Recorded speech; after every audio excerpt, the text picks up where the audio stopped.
larger than life. It is called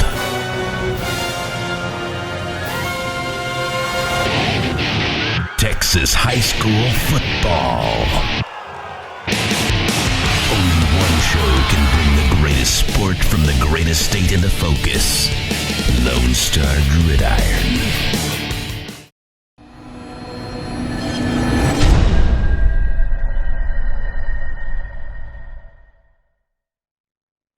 Here today with Coach Josh Ervin of the Ganado Indians. How you doing today, Coach? I'm doing great. Doing great. Getting ready to go to state track meet here in a few hours. Now you mentioned state track meet. It's the spring. All kinds of sports are just wrapping up, still in progress. Got graduation coming up right around the corner. But that means you're getting to see your kids out there compete in all kinds of sports. You're also seeing them in the weight room. How's it going in the spring? Man, it's going great. I would have to say, so I've been in Ganado now. This is my 5th year. I truly believe this is the best spring that we've had. In terms of the kids competing, basketball's made playoffs now 2 years in a row for the first time in over 10 years. Baseball is in the second round, and they won game 1 last night. So hopefully tonight win game 2 and move on to next week to round 3. They made round 2 first time in over 10 years, and then we sent more kids to regional track meet than we have in the previous 5 years. Weight room's going great. The speed, the kids are getting faster. It's been really fun to see the improvement over the past few months and how they're competing in other sports. We believe success breeds success, so hopefully it'll carry over into the fall. All right. So now let's talk a little bit about the fall. So graduation right around the corner. Who you losing to graduation? Who might fill those roles? And who do you have returning? So we are losing a very talented senior group. Like I said, we've been here 5 years, so they were in 8th grade when we got here, and it's sad to see them go. We had a really good quarterback. He was probably the leader of the group. We'll have to replace him.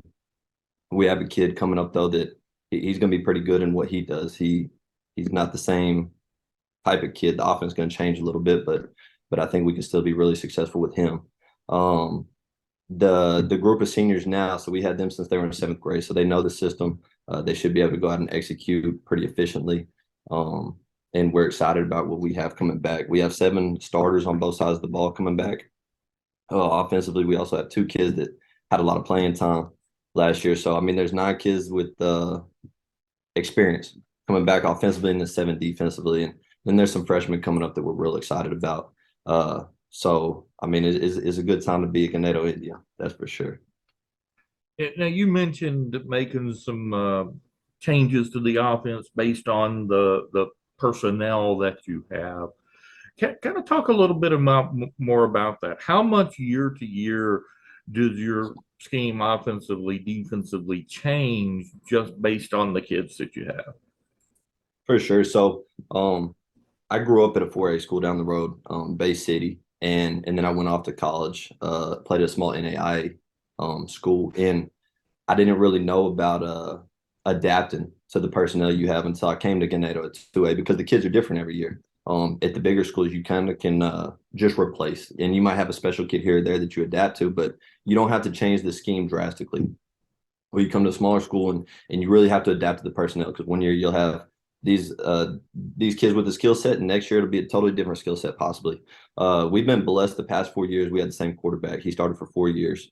And so we were able to adapt to what he did really well, which was running the football. So a lot of quarterback power, quarterback counter, putting him downhill. The guy coming up, he can throw the ball a lot better than Kyle could, at least at first. And we think he's only going to get better. So we'll adapt in that aspect. But you definitely have to adapt to what you have personnel-wise, especially at the small schools. All right, so kind of walk us through your district. Who's your competition and what you expect to see from them on the field in the fall? So we have Refugio. They're really good. And they had a really good group of sophomores. They're young, lost in the state championship game they're returning a ton of the kids. So they're going to be really good. Shiner's always really good. You have Three Rivers. Three Rivers was really good. They have a good group of seniors next year coming back. You have us. You have Kennedy. Kennedy's solid program.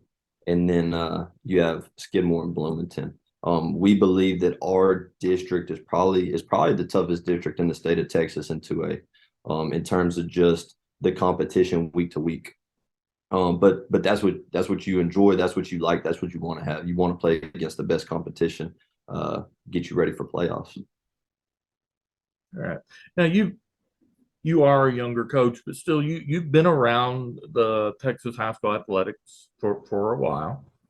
What would you say the biggest challenge facing Texas high school athletics right now is? Man, probably involvement at all different kinds of levels. So pre-COVID to post-COVID, the student athlete involvement has dipped, and I've talked to a lot of coaches, and I don't know what the reason was. Now I see it kind of going back up, at least for us. But the student athlete involvement kind of dipped. Then you go to the officials. There's an official shortage.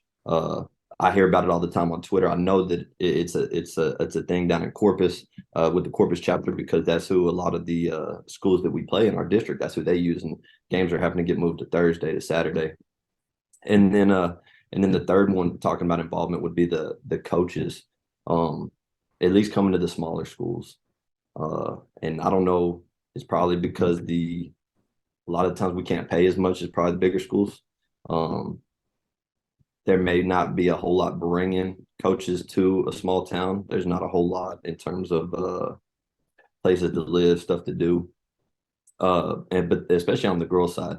And it's sad to see right now the lack of involvement in so many different areas, and hopefully it starts changing for the better, because athletics is so special and it's so important in the kids' lives, and it serves a valuable. It's a valuable part of the educational process. So hopefully it changes, but I would say that's probably the biggest problem that I see day to day, is just the involvement in so many different aspects. It, to me, is totally different than when I was in school 10 years ago, and when I started my career 5 years ago. All right. So talk a little bit about that. I mean, high school wasn't that far back from for you, as with some coaches. What did being able to participate in athletics do for Josh Ervin as a 16-year-old kid?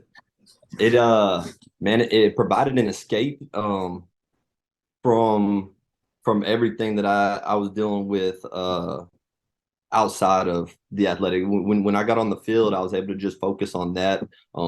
Truly love everything that I was doing, compete with my friends. But the biggest thing is it taught me about adversity, taught me how to overcome challenges. I was, not a whole lot of people know this, but I truly believe I was blessed. I was blessed in high school that I wasn't the starting quarterback. Now there's a school in Kansas I was able to go play, and I started there, but I didn't start in high school. There's a kid that went to Rice University. He started above me, and a lot of people asked, "Are you mad you're not playing?"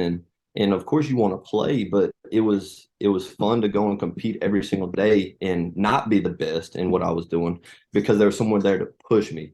And that's what I wish I wish all kids could have that opportunity.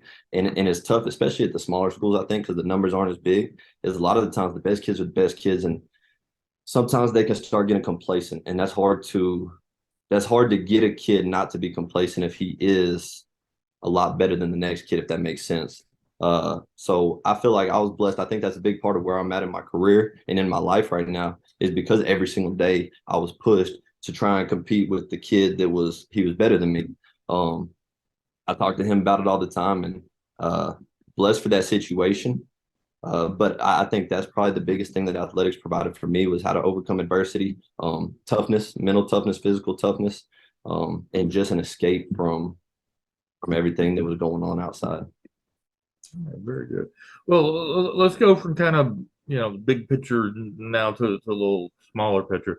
Not that we haven't already learned a good bit about Josh Ervin, but let's try and learn just a little bit more. What would you say your number one guilty pleasure is? Probably anything sweet. That's my one. I need to change it. I need to get healthier. But whether it's candy, cake, cookies, I do have a sweet tooth, and I need to work on that. I know I need to work on that. It's tough. Every year, I give it up during Lent, and I say I'm gonna stay away from it, and then fall back into it. And it's tough because we're busy all the time, and it's easy just to grab something sweet. And once you start, you're hooked again. But yeah, definitely sweets. All right, Coach. Well, thank you very much for your time today. Best of luck as you wrap up the school year and move on into the 23 season. Yes, sir. Thanks, Tony. Have a great day.